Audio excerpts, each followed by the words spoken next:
Good afternoon, colleagues. We are talking for our final discussion about the size and scale of a republic. And we know that several thinkers like Aristotle, Althusius, and Hume all believe that a republic should be small. It should be at least 300,000 people or less. And that actually gives people popular representation in the way that they are able to engage in their government in a productive way.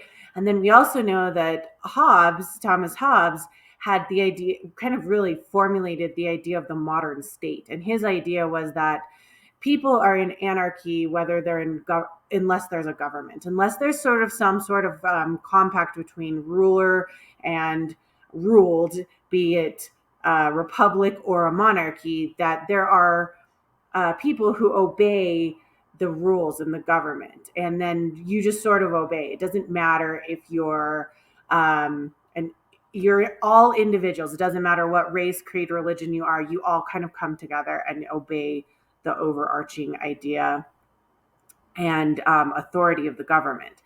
So those are the two ideas of how a republic would be structured in the modern world. And something interesting that I've learned is that Thomas Jefferson believed that republics were living organisms, that just like a person, they were born. So we know that that happened during the Revolutionary War, and then they grow. And then that's probably really during Jacksonian America, Frederick Jackson Turner and his frontier thesis, where we have a lot of growth and the development of the Continental Railroad that connects the Pacific to the Atlantic. All these things are the growth period. Then you reach maturation. And I mean, in my humble opinion, I think we're probably towards the end of that. Maybe not. But then after that, you start to decay, just like you would in old age, and eventually you die.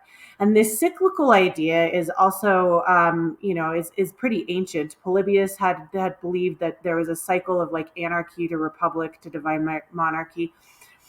What causes decay in a republic, in Jefferson's mind, was the competition for resources, that you didn't have access to land, that you were in essence experiencing the things that the old world experienced: plagues, class conflict, um, you know, competition for resources, poverty, unemployment, all those things.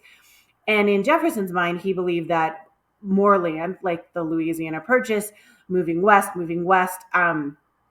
this kind of expansionist idea, would then keep the republic young. So what's happened now in our republic is that it's gotten too big, as our lovely lecturer has taught us, that it is gone from being a small state to a continent that then can turn into an empire. And how do we manage the fact that that large chunks of people become imperial? And that is because of federalism. And what I wanted to take the last few minutes of my post to talk about today is secession and bipartisanship. So I found the latest poll I could find on secession, which was in 2021. And we know that we're in like a very highly charged political climate. It's very bipartisan. And I just wanted to share the results with you. So the Democrats in California would love to secede at 47%. So that would mean that the Pacific West Coast would be a small area, which was also kind of a Humean, Aristotelian, Althusian idea that at some point the United States of America would not be the Hobbesian indivisible state that it is now, but it would be divided into four sections.